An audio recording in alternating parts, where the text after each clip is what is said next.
Hello, আসসালামু আলাইকুম guys. আজকে আবার চলে আসছি নতুন একটি ভিডিও নিয়ে। বাংলার নতুন দিনে সবাইকে জানাই আন্তরিক শুভেচ্ছা, শুভ নববর্ষ।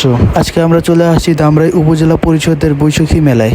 এটা হচ্ছে ধামরাইয়ের ভিতরে ধামরাই কলেজ থেকে 20 টাকা রিক্সা ভাড়া দিয়ে আসা যায়। এখানে তারা পয়লা বৈশাখ উপলক্ষে অনেক সুন্দর করে সাজিয়েছেন এবং অনেক ছবি তোলার জায়গাও রয়েছে। এই মেলাটি বেশ কয়েকদিনই চলবে, আপনারা চাইলেও যেতে পারেন। এখানে পুরো রাস্তা জুড়ে আলপনা আঁকা হয়েছে, খুব সুন্দর, এবং এখানের পরিবেশটাও খুব সুন্দর। আবার গান বাজনার জন্য অনেক বড় স্টেজ করা হয়েছে। এখানে অনেকজনই গান গেলো এবং আমরাও খুব উপভোগ করলাম, আপনারাও শুনুন।